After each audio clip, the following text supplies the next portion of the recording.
அனைவருக்கும் வணக்கம். நான் தமிழரசி பாலமுருகன். இன்றைய தினம் ஆடி மாதத்தோட 3வது வெள்ளிக்கிழமை. இந்த வெள்ளிக்கிழமையில் நாம் செய்ய வேண்டிய ஒரு எளிய வழிபாடை தான் இந்த பதிவில் நான் உங்ககிட்ட பகிர்ந்துக்க போகிறேன். யாருக்கெல்லாம் கடன் சுமை ரொம்ப அதிகமாக இருக்குதோ அல்லது உங்களுடைய தங்கம் எல்லாம் அடமானத்தில் இருக்குதோ அவங்கெல்லாம் அவசியம் இந்த ஒரு வழிபாட்டை இன்றைய தினம் ஆரம்பிங்க. இன்றைய தினம் ஆரம்பித்து தொடர்ந்து 6 வெள்ளிக்கிழமைகள் நீங்கள் செய்யுங்க. 6 வெள்ளிக்கிழமைகளுக்குள் நிச்சயமாக ஒரு நல்ல செய்தி உங்களை தேடி வரும். ஏன்னா இந்த ஒரு வழிபாடு அப்படிங்கிறது அவ்வளவு அற்புதமானது, கைமேல் பலன் தரக்கூடிய வழிபாடு. ஏன்னா நம்ம பயன்படுத்தக்கூடிய பொருட்களுடைய தன்மை அவ்வளவு சக்தி வாய்ந்தவை. இதை யாரெல்லாம் சுத்தமாக இருக்கிறாங்களோ அவங்க தான் இதை செய்யணும். அசைவம் சாப்பிட்டவர்களும் தீட்டு காலங்களில் இருப்பவங்களும் இதை நீங்கள் செய்யாதீங்க. இதை நீங்கள் பூஜை அறையில் அம்பாளோட படத்திற்கு அருகில் வச்சு நீங்கள் இதை செய்யுங்க. அதே போல் நீங்கள் எந்த நேரத்தில் வேணாலும் இதை செய்யலாம். ஆனாலும் சுக்கிரஹோரையில் செய்வது கூடுதல் பலன் தரும். இப்போ இந்த பதிவை ஆடி வெள்ளிக்கிழமையில் மட்டும்தான் செய்யணுமா, அடுத்த மாதம் நாங்கள் இதை பார்க்குறோம், அப்போ அந்த வெள்ளிக்கிழமையிலையும் நாங்கள் செய்யலாமா அப்படின்னு கேட்டிங்கன்னா தாராளமாக செய்யலாம். இருப்பினும் ஆடி வெள்ளிக்கிழமையில் செய்வது நமக்கு கூடுதல் பலன்களை பெற்றுத்தரும். எப்போ நீங்கள் செய்ய ஆரம்பித்தாலும் ஒரு வாரத்தோடு நிறுத்திடாதீங்க. தொடர்ந்து 6 வாரங்கள் செய்யுங்க. நடுவில் ஏதாவது பிரேக் இருந்தால் பரவாயில்லை, பட் 6 வாரங்கள் அப்படிங்கிறது கணக்கு. இப்போ நம்ம சொல்கிறது மாதிரியே நீங்கள் செஞ்சு பாருங்கள், நிச்சயமாக நல்ல பலன் அப்படிங்கிறது உங்களுக்கு கிடைக்குங்க. இதற்கு நமக்கு தேவையான பொருள் என்ன அப்படின்னு பார்த்தீங்கன்னா ஒரே ஒரு செம்பருத்தி இலை தான். இந்த செம்பருத்தி இலை தன ஆகர்ஷண சக்தியை உடையது. சில பேர் யோசிக்கலாம், என்னங்க எந்த பொருள் எடுத்தாலும் தன ஆகர்ஷண சக்தி அப்படின்னு சொல்கிறீங்களேன்ட்டு.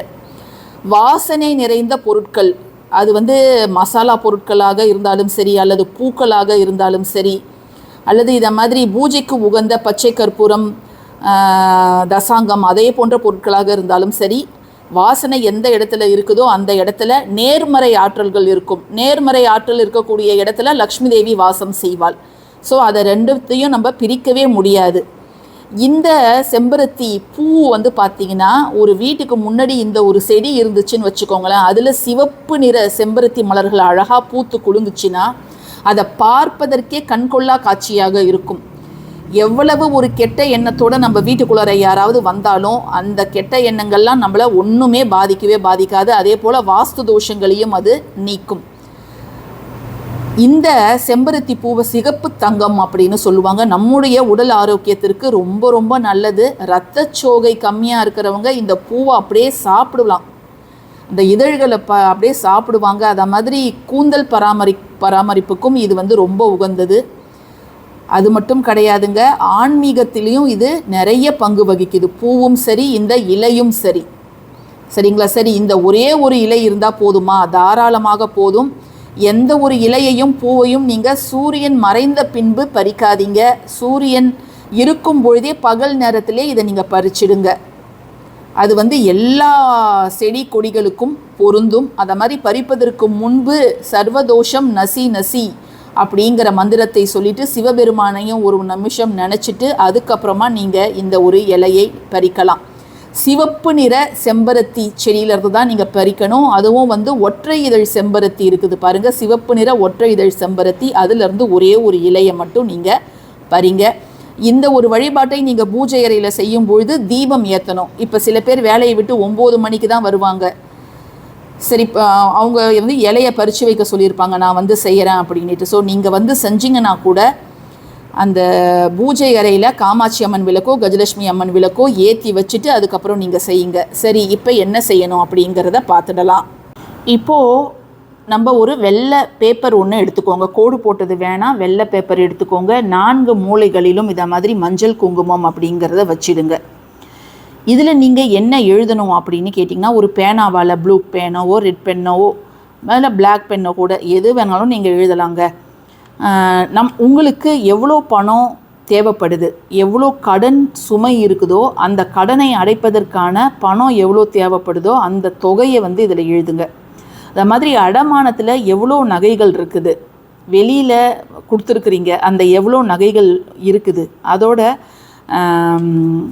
விவரத்தெல்லாம் இதில் எழுதுங்க. அதே போல் உங்களுக்கு வர வேண்டிய இடம், இதை மாதிரி இத்தனை ஸ்கொயர் ஃபீட்டில் இந்த இடம் வரணும், இல்லை இந்த வீடு வரணும், இல்லை இந்த ஃப்ளாட் எனக்கு வர வேண்டியது இருக்குது அப்படிங்கிறத அதனுடைய விவரங்களையும் நீங்கள் தெளிவாகவே எழுதலாம். இப்போ நகை அப்படின்னா செயினா வளையலா எது வீடுக்கு வரணும் அப்படிங்கிறத விவரங்கள்லாம் எழுதிடுங்க. இதை மாதிரி ஒரு சதுரமான பேப்பரில் 4 மூலைகளிலும் மஞ்சள் குங்குமம் வச்சிடுங்க. அதுக்கப்புறமா நீங்கள் இந்த இலையை காம்பு பகுதியை ஒன்று எடுத்துருங்க. எடுத்துகிட்டு வெறும் இந்த இலையை மட்டும் நீங்கள் வையுங்க. இப்போது இந்த இலை மேலே நீங்கள் வைக்க வேண்டிய பொருள் என்ன அப்படின்னு பார்த்தீங்கன்னா 6 வெள்ளை மொச்சை. 6 வெள்ளை மொச்சை. வெள்ளை மொச்சை அப்படிங்கிறது சுக்கிரனுக்கு உரிய தானியம். ஸோ 6 வெள்ளை மொச்சை வைங்க. அது கூட ஒரே ஒரு துண்டு பச்சை கற்பூரம். இந்த இலை மேலே இதை மட்டும் நீங்கள் வச்சுட்டு இதை மடிச்சிடுங்க. மடிச்சிட்டு உங்கள் வீட்டு பூஜை அறையில் இருக்கக்கூடிய மகாலட்சுமி தாயார் படமோ சிலையோ அவங்கக்கிட்ட இதை வச்சிடுங்க. அடுத்த வாரம் வெள்ளிக்கிழமை இதே சுக்கிரஹோரை நேரத்தில் நீங்கள் செய்தால் நல்லது. காலையோ மதியமோ அல்லது இரவோ இந்த இலையெல்லாம் எடுத்து போட்டுடுங்க. அதை மாதிரி இந்த வெள்ளை மொச்சையை பறவைகளுக்கு வச்சுடுங்க. பச்சை கற்பூரம் இருந்தால் அது அப்படியே இருக்கட்டும். இல்லை கரைஞ்சிடுச்சு அப்படின்னா நீங்கள் புதுசாக ஒரு பச்சை கற்பூர துண்டு வைங்க. இந்த பேப்பரும் அப்படியே இருக்கட்டும். வெறும் இலையையும் வெள்ளை மொச்சையையும் மட்டும் நீங்கள் ஒவ்வொரு வாரமும் மாற்றுங்க, பச்சை கற்பூரத்தையும். ஸோ 6 வாரங்கள் நீங்கள் இப்படி செய்யுங்க. இந்த 6 வாரங்கள் நீங்கள் செய்கிறீங்க பாருங்கள், அதுக்குள்ளரே உங்களுக்கு நல்ல செய்தி ஏதாவது தேடி வரும். இதை நீங்கள் மடித்து வச்சுட்டு மாற்றி வச்சுட்டு மகாலட்சுமி அஷ்டகமோ அல்லது மகாலட்சுமி அஷ்டோத்திரமோ அல்லது நீங்கள் லலிதா சகஸ்ரநாமமோ எந்த பாட்டு வேணாலும் நீங்கள் கேட்கலாம். தாயாருக்கு உரிய பாடல் சௌந்தரிய லஹரியோ எது வேணாலும் நீங்கள் கேட்கலாம். அல்லது மகாலட்சுமியே போற்றி அதுதான் எனக்கு தெரியும்னா நீங்கள் 108 போற்றி நீங்கள் தாராளமாக சொல்லலாம். இந்த ஒரு எளிய வழிபாடு, இவ்வளோதான் வழிபாடு. ஒரே ஒரு செம்பருத்தி, சிகப்பு செம்பருத்தி செடியோட இலை எடுத்துக்கோங்க, ஒரு பேப்பரு. இது முடிஞ்சதுக்கப்புறம் நீங்கள் என்ன செய்யணும், 6 வாரங்கள் நான் செஞ்சு முடிச்சிட்டேன், அந்த கடைசி வாரமும் நான் மாற்றி வச்சுட்டேன். அதுக்கப்புறம் நம்ம என்ன செய்யணும் அப்படின்னு கேட்டிங்கன்னா, அடுத்த நாள் சனிக்கிழமை இருக்குது இல்லையா, அப்போ இந்த பொருளை எல்லாம் எடுத்து போட்டுட்டு இந்த பேப்பரையும் நீங்கள் கால்படாத இடத்துல அப்படியே அந்த மடித்து வச்சுருக்கீங்களே அதோடு எடுத்து நீங்கள் போட்டுடலாம். நிச்சயமாக அந்த 6 வாரத்திற்குள்ளார நல்ல செய்தி உங்களை தேடி வருங்க. ஸோ இதை நீங்கள் முயற்சி செஞ்சு பாருங்கள். 6வது வாரம் நீங்கள் இதை முடிக்கிறீங்க பாருங்கள். அந்த தினத்தில் அந்த வெள்ளிக்கிழமை அன்னைக்கு நீங்கள் வெள்ளை நிறத்தில் ஏதாவது ஒரு இனிப்பு பலகாரம் செய்து உங்கள் பூஜை அறையில் வையுங்க.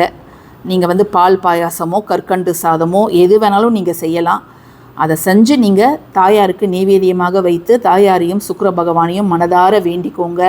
நிச்சயமாக நல்ல பலன் அப்படிங்கிறது கிடைக்கும். இந்த பதிவு உங்களுக்கு பிடிச்சிருந்ததுன்னா கட்டாயமாக லைக் பண்ணுங்கள், ஷேர் பண்ணுங்கள். நம்ம சேனலுக்கு சப்ஸ்கிரைப் பண்ணுங்கள். யாரெல்லாம் நம்ம சேனல் மெம்பர்ஸாக ஜாயின் பண்ணணும்னு நினைக்கிறீங்களோ தாராளமாக ஜாயின் பண்ணிக்கோங்க. தேங்க்யூ ஃபார் வாட்சிங் திஸ் வீடியோ. நன்றி.